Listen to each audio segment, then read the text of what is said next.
En af de udfordringer, rigtig mange af vores kandidater har, det er det at skulle netværke med headhunter. Det her med, hvordan man kommer i kontakt med dem, hvordan skal man arbejde med dem, hvordan arbejder headhunteren, og hvordan bliver jeg fundet af en headhunter.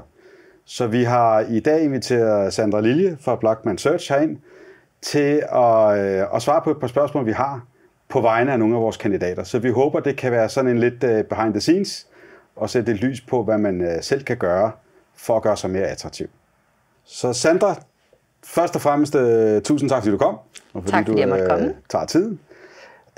Måske skulle vi starte lidt med, hvordan finder en headhunter egentlig en kandidat, eller hvordan arbejder du egentlig med det? Vi arbejder udpræget med LinkedIn. Det er jo den største kanal for at finde de rette kandidater.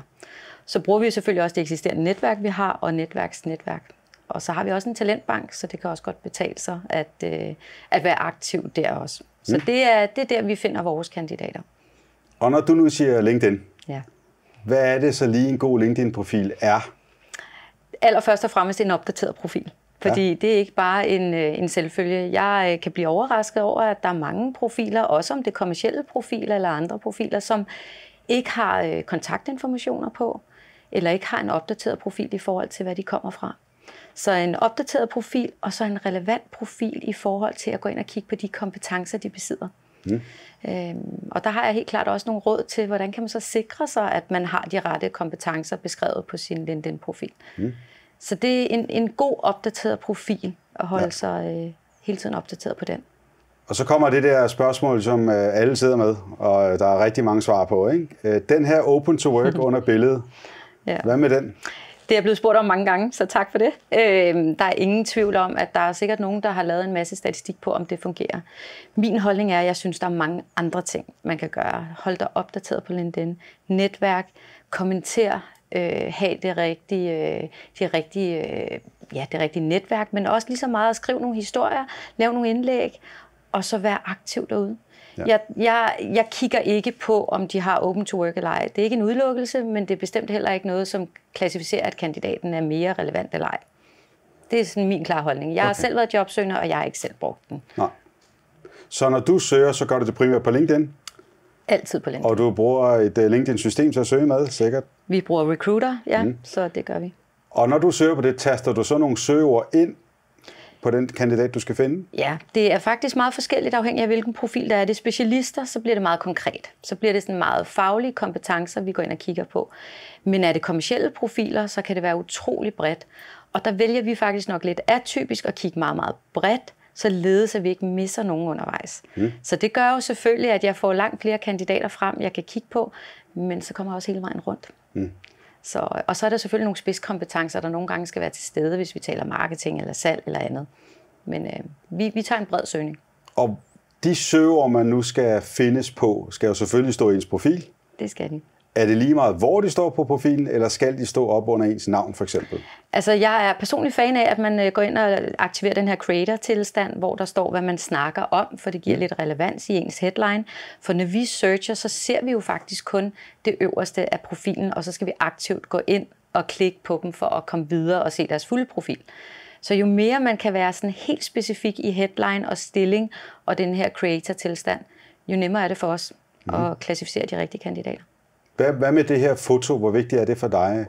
Ser du på det, når der er et billede på en profil, eller synes du, det er ikke så afgørende? Eller? Jeg synes ikke, det er super afgørende, og vi har flere kunder i dag, som faktisk gerne vil frabede sig billeder. Men jeg synes, det giver alligevel et meget godt indblik, og jeg kan også blive ked af det nogle gange, hvis folk ikke har på, for så tænker jeg, hvorfor har de det så ikke på? Er det fordi, profilen ikke er opdateret?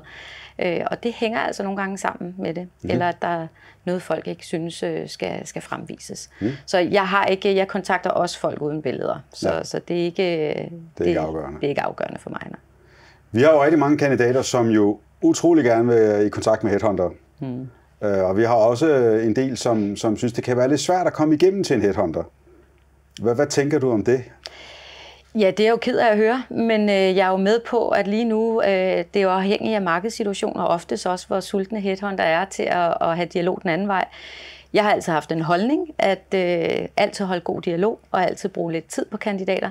Men selvfølgelig er det jo ikke, altså jeg kan jo ikke sidde i 40 kandidatsamtaler hver evig eneste dag, uden også at have et reelt job. Så den er med på. Så jeg synes, at det er et spørgsmål om at være meget målrettet i, hvilke headhunter giver relevans for ens karrierevej, og så være meget specifik omkring det, de forventer eller gerne vil have hjælp til, fordi så spilder man ikke hinandens tid. Så bliver det meget konkret, og så kan det være win-win for begge parter. Fordi der står også en dag, at headhunteren har brug for kandidaterne. Den position har vi jo været i, og er også i på flere roller. Så jeg synes, det der med at investere, men være meget konkret og målrettet på det. Så man skal vide, hvad man kan og hvad man vil, og måske også der, hvor man kan gøre en forskel. Ja, det synes jeg. Ja. Det synes jeg, for vi bliver kontaktet hele tiden og hver dag. Så det her med at skille sig en lille smule ud og have gjort et godt forarbejde, eller sige name droppe, det er der også nogen, der gør, at vi kender de samme, eller jeg ved, du har talt med. Det giver også noget. Ja. Det giver en forpligtelse et eller andet sted. Og hvad er den bedste måde at få fat i dig på? Skal man ringe til dig, skrive til dig, sende en brevdue, eller hvad fungerer? Jeg vil sige, jeg kan godt lide, at folk ringer eller sender mig en mail. Mine kontaktoplysninger er jo offentlige inde på LinkedIn, så endelig send mig en mail. Der er også flere, der skriver på LinkedIn, at jeg har set, eller kunne du tænke dig at tage en kop kaffe? Ja. Jeg siger stort set aldrig nej, men jeg vælger også at lægge det så timingsmæssigt, hvor det passer ind. Ja. Og så vil jeg altid gerne høre, hvad er det, I vil have ud af det. Så jo mere proaktiv man selv kan være på det, jo mere fanger man min interesse. Ja. Men jeg ved godt, at det er meget forskelligt, også i forhold til, hvor stort et konsulenthus eller headhunter-firma man taler med. Og hvis man nu ringer ind til et lidt større hus, der måske har nogle partnere, nogle searcher, der sidder 5-6 mennesker, er det så nok, at jeg tager fat i en i den virksomhed, altså en headhunter, og så bliver jeg spredt ud til alle de andre? Eller skal jeg helst tage fat i hver af dem, der relaterer til det, jeg gerne vil arbejde med selvfølgelig? Altså, min og klar opfattelse er, at desværre så taler de ikke sammen om de gode kandidater altid. Og det er jo ikke at skille alle over en gang. Men jeg tror, at desværre oplevelsen af de lidt større virksomheder, at så bliver man lidt glemt, om man ikke får vendt de gode kandidater. Så målret igen, kig på deres hjemmeside og finde ud af, hvem arbejder måske inden for det felt, eller hvem kunne være relevant, eller endnu bedre, hvem har jeg en relation ind til. Og bruge sit netværk aktivt, eller få sit netværk til at spille en god også ude hos headhunter. Det kunne også lige så godt være en god indgangsvinkel. Og så gå målrettet, i stedet for at være den, der så enten søger 10 job det samme sted, eller kontakter 6 headhunter ud af 6. Ja. Så bliver der talt om en offentligt, højst sandsynligt. Og det er ikke nødvendigvis positivt, så? Det behøver ikke altid være positivt, fordi vi skal bruge tiden rigtigt alle sammen. På en ting. Ja. Så har vi et andet spørgsmål, som vi jo ret ofte bliver stillet. Det er det her rigtig mange, hvis ikke alle headhunter og searcher recruiter arbejder med CV-databaser. Og det er jo ofte sådan et svar, man får, når man kontakter. Kan du ikke lægge dit CV op i databasen, og så hører du fra os, når der er et match. Er det sådan, man bruger de CV-databaser, når man får en opgave ind, eller starter man ligesom fra bunden og siger, ny opgave, ny search? Jeg tror desværre, det sidste er mest gældende, at man starter forfra. Jeg har selv oplevet det som jobsøgende, lægge sig ind i CV-database, aldrig hørt noget.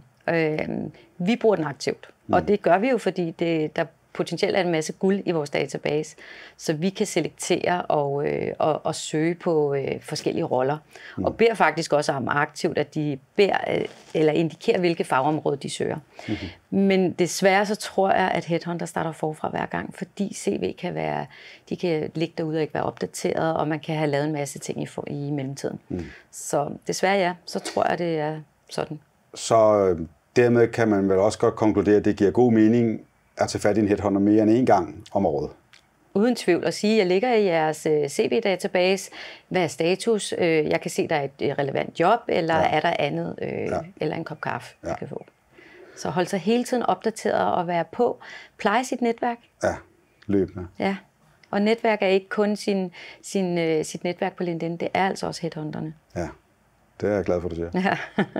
Så har vi 2 ting, som er ret vigtige at komme ind på, som fylder meget hos mange af vores kandidater. Det ene, det er jo det her med, hvis jeg nu har haft mange kortere ansættelser, eller hvis jeg har nogle huller i mit CV, hvad gør jeg så?